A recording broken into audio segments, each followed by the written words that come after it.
नमस्कार दोस्तों, द हल्ला बोल देख रहे हैं आप और मैं हूं आपके साथ ऋषभ चौहान। खबर उत्तर प्रदेश की है और समाजवादी पार्टी से जुड़ी है। दरअसल क्या अब अपर्णा यादव घर वापसी की तैयारी कर रही हैं? क्या अपर्णा यादव अब बीजेपी से नाराज हो चुकी है? क्या अपर्णा यादव इस बार लोकसभा चुनाव समाजवादी पार्टी की तरफ से लड़ सकती है? दरअसल इस तरह की अब कई कयास जो है वो लगाए जाने लगे हैं, क्योंकि अभी हाल ही के अंदर मैनपुरी में अखिलेश यादव की पत्नी और मैनपुरी की सांसद अपने संसदीय क्षेत्र में डिंपल यादव जो है वो जनसभा कर रही थी और उस दौरान पत्रकारों ने डिंपल यादव से पूछा, क्या अपर्णा यादव के लिए अभी भी समाजवादी पार्टी में रास्ते खुले हैं? क्योंकि चाचा शिवपाल यादव जो है वो समाजवादी पार्टी में वापस आ चुके हैं और इस बार बदायूं से लोकसभा सीट से चुनाव लड़ रहे हैं। तो इस पर डिंपल यादव ने जवाब दिया कि अगर पार्टी का कोई राष्ट्रीय नेतृत्व इस पर विचार करता है और अपर्णा यादव भी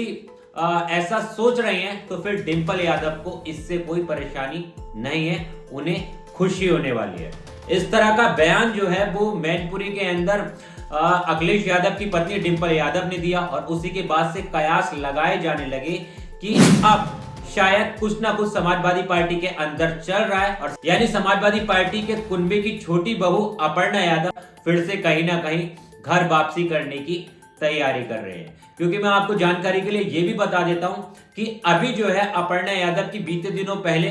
दिल्ली के अंदर जेपी नड्डा से मुलाकात हुई, उसके बाद सुनील बंसल से भी उनकी मुलाकात हुई, जिसके बाद ये कयास लगाने लगे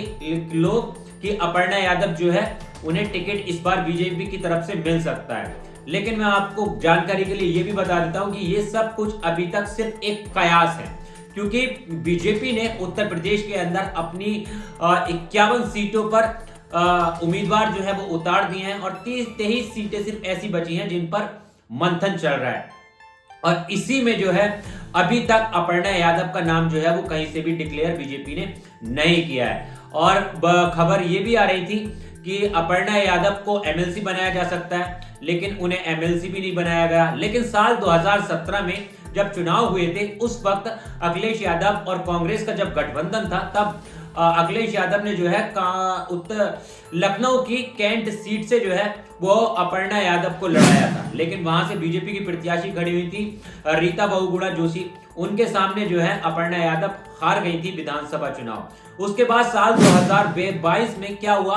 अपर्णा यादव जो है वो अखिलेश यादव से बगावत करके बीजेपी में शामिल हो गई और तभी से ये कयास लगाए जाने लगे थे कि अब अपर्णा यादव को बीजेपी जो है एक बड़ा ओहदा दे सकती है, एमएलसी बना सकती है या फिर लोकसभा चुनाव लड़ा सकती है। लेकिन 2 साल हो चुके हैं अपर्णा यादव को बीजेपी के अंदर शामिल हुए, उसके बावजूद भी अभी तक उन्हें कोई बड़ा ओहदा जो है वो बीजेपी में नहीं मिला है और इस बार भी शायद उनको टिकट नहीं मिलेगा और इस बात का आगाज जो है कहीं ना कहीं अपर्णा यादव को हो गया है और इसी के चलते अब खबर यह है कि अपर्णा यादव जो है वो शायद बीजेपी से नाराज हो गई हैं और घर वापसी की जो है वो तैयारी कर रही हैं। लेकिन अगर अपर्णा यादव जो है वो इस बार समाजवादी पार्टी में वापस आती हैं तो फिर ये समाजवादी पार्टी के लिए एक अच्छी खबर होगी और बीजेपी को जो है वो नुकसान होगा या नहीं होगा ये तो आने वाला समय ही बताएगा। क्योंकि अपर्णा यादव जो है वो सीधे सीधे एक शर्त पर भी बीजेपी में शामिल हुई थी कि वो समाजवादी पार्टी के खिलाफ जो है वो कभी चुनाव प्रचार वगैरह नहीं करेंगी और ना ही कभी चुनाव जो है वो उस सीट पर लड़ेंगी जहां से समाजवादी पार्टी का कैंडिडेट हो। ये उस समय की बात है जब वो शामिल हुई थी, लेकिन अपर्णा यादव जो है वो बीजेपी को शायद कुछ ज्यादा फायदा नहीं पहुंचा पाई, इसीलिए बीजेपी ने जो है उनको अभी तक